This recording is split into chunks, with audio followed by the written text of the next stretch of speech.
എൻ്റെ പേര് Aishwarya Christopher. ഹെഡ്ജിൻ്റെ market ടോക്കിലേക്ക് സ്വാഗതം. സ്മോൾ ക്യാപ് സൂചിക കരടികളുടെ പിടിയിൽ.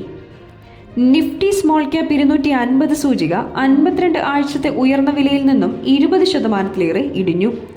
ഒരു സൂചിക 52 ആഴ്ചത്തെ ഉയർന്ന വിലയിൽ നിന്നും 20% തിരുത്തലിന് വിധേയമാകുമ്പോൾ ബെയർ മാർക്കറ്റിലേക്ക് കടന്നതായാണ് കണക്കാക്കുന്നത്.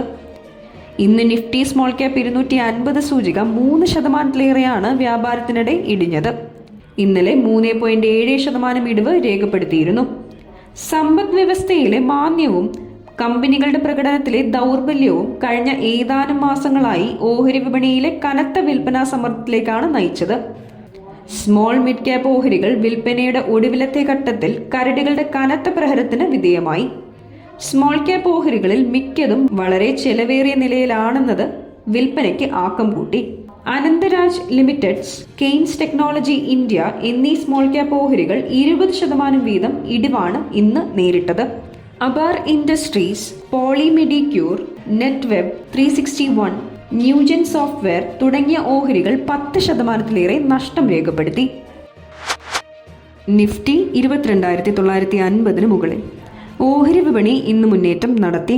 നിഫ്റ്റി 22,950 പോയിന്റിന് മുകളിലായാണ് ഇന്ന് ക്ലോസ് ചെയ്തത്. സെൻസെക്സ് 535 പോയിന്റ് ഉയർന്ന് 75,901-ലും നിഫ്റ്റി 128 പോയിന്റ് നേട്ടത്തോടെ 22,957-ലും വ്യാപാരം അവസാനിപ്പിച്ചു. Bajaj Finance, Axis Bank, Shriram Finance, Bajaj Finserv, HDFC Bank എന്നിവയാണ് ഇന്ന് നേട്ടത്തിൽ മുന്നിൽ നിന്ന നിഫ്റ്റി ഓഹരികൾ. Sun Pharma, Britannia Industries, Hindalco Industries, Grasim Industries, Bharat Electronics എന്നിവയാണ് കൂടുതൽ നഷ്ടം നേരിട്ട നിഫ്റ്റി ഓഹരികൾ.